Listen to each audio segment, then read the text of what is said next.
Well, the 100 days, interacting with people in the community and appearing at celebrity events are the ones the mayor prefers to focus on when recalling his first 100 days in office.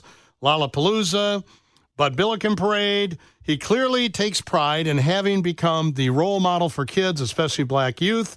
He and other City Hall mainstays have characterized his style as more diplomatic than his predecessors, but the new mayor also balked at the mention of critics who say that he's not moved quickly enough or forcefully enough on issues championed by leftists.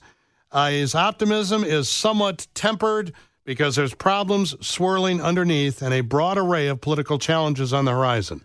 Well, let's start there with Gregory Royal Pratt, a returning guest here on WS.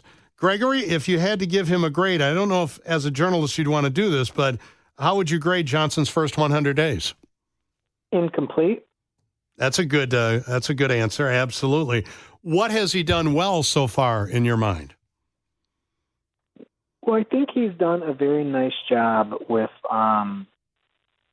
policing and moderating, and he's hired somebody that has some Chicago police respect and that knows and understands the job, and doesn't scare the police or the neighborhood. I mean, he's picked an interim and a nominee to be full time that have a lot of respect. I think that he's hired some people to not scare the business community and other types of community, and so those are all positives. He still hasn't done very much on substantive issues yet, though, and so that's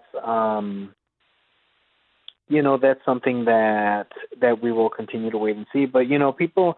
John Catanzaro was talking about, he's going to come in and defund, and 800 to 1,000 cops are going to leave, and that was a bunch of alarmist nonsense. Johnson has been a pretty middle-of-the-road mayor on these issues.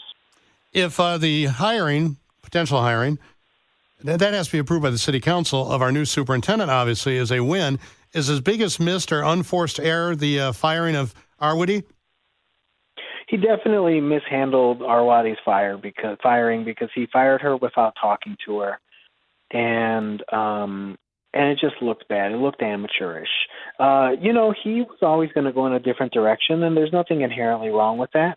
But the way he handled it was an unforced error that speaks to issues with how things are going. His 100-day promises. His 100-day promises on the campaign trail was to pass treatment, not trauma, and bring Chicago home. Two of these leftist-backed demands to reopen the city's shuttered mental health clinics. What's the status of those projects? Bring Chicago Home will be voted on next year. So that's not going to happen in the 100 days. And treatment, not trauma, is going to be a multi-year effort. We'll see in the first budget. He'll probably try to open at least one mental health clinic, and then we'll see how much more they end up doing, but it certainly will not be done. And actually, I've been getting a lot of angry lefties and city council members saying, well, treatment, not trauma isn't, it's, you say it won't be done this year. We understand it won't all be done this year, but some of it will be done this year. And it's is it more than just a slogan? What exactly is treatment, not trauma? It's hire a bunch of clinicians to go out on shooting, non-violent 911 calls and reopening the mental health clinics. Okay. I bet that there's a little bit more to it than that, but that's basically what it is. Okay, so there's a lot on his plate, obviously. The migrant crisis, the asylum seeker crisis, that is growing exponentially. Does he have serious plans in place to have at least some potential answers on what to do going forward? I think they've done a decent job opening new shelters and making sure that, it's not as bad as it could have been. But they obviously need to find more full-time solutions, and that's still up in the air. Talking here with Gregory Royal Pratt. He covers City Hall for the Chicago Tribune, talking about Mayor Brandon Johnson's first 100 days. Kim Gordon. Gregory, how do you see his relationship progressing with the business community? Well, it depends how much he does. If he promoted a Bring Chicago Home tax on houses over $1 million that's actually quite a concession to the business community and to the concerns that some people had.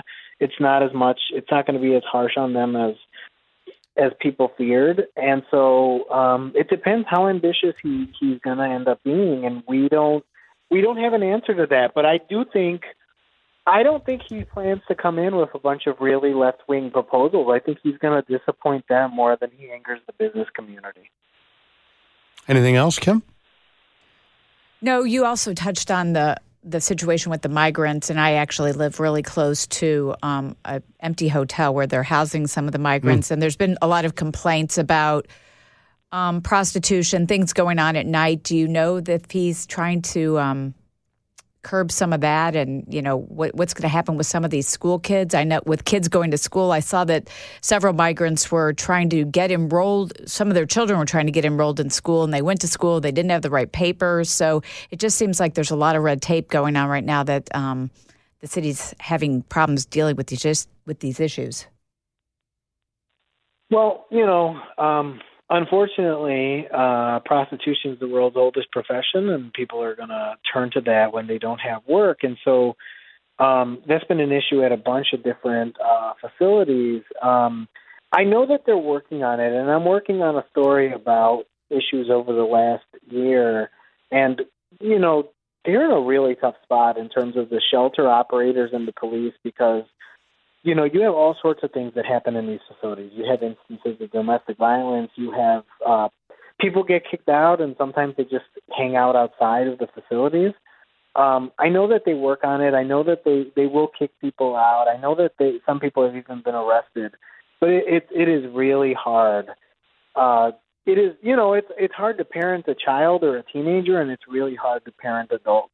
And so they're struggling with that. Well, he's going to have to get something together because the Republicans are coming to town in September. The House Judiciary Committee is going to be here in town with a on-site hearing that is going to focus on the lawlessness, their words, not mine, of Chicago and the one-party rule. Now, Johnson's quite different stylistically, as you wrote, than his predecessor, obviously. Even Nick Sposato, the alderman, said that he's pretty cool at running council meetings, and instead of yelling at people on the floor, and you wrote this in your piece, in one recent instance, he took Alderman Anthony Beal and David Moore both to a side room to try to get through things before having to expose all the arguing on the floor. Are you finding him less prickly than Lori Lightfoot, and if so, how much? Oh, it's night and day. We published the interview we did with Mayor Johnson, and my first comment to him was I said that, I like to joke that Mayor Lightfoot wakes up in a bad mood and Mayor Johnson wakes up in a good mood. And that's the difference between those two people. And it really does make a difference. Now, he got mad at me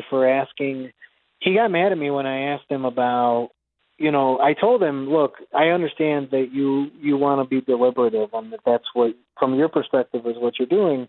But there's a difference. And he said, thank you. And I said, but there's a difference between deliberative and unprepared. And some people think you're unprepared. And can you talk about that?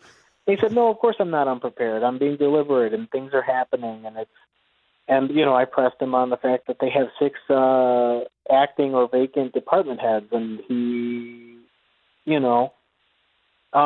didn't quite address that, except to say that government is functioning. So he didn't like that, but he didn't, Lori Lightfoot might have flipped the table over, and he answered the question and kept going. And so, the biggest thing Brandon Johnson as a politician and as a leader has going for him is that he is affable and he is conciliatory. And those things do not take you everywhere you need to go. They're not like MasterCard, or Discover. I'm not sure which of those has that tagline, but they will, not being angry and disagreeable is a good quality to have. Well, there's no reason to make a small problem a big problem just because you're prickly. Gregory Royal Pratt, thank you very much for your time. I'll read more in the Chicago Tribune. Have a great afternoon. Stay cool. You too. Take care. Hydrate, Gregory.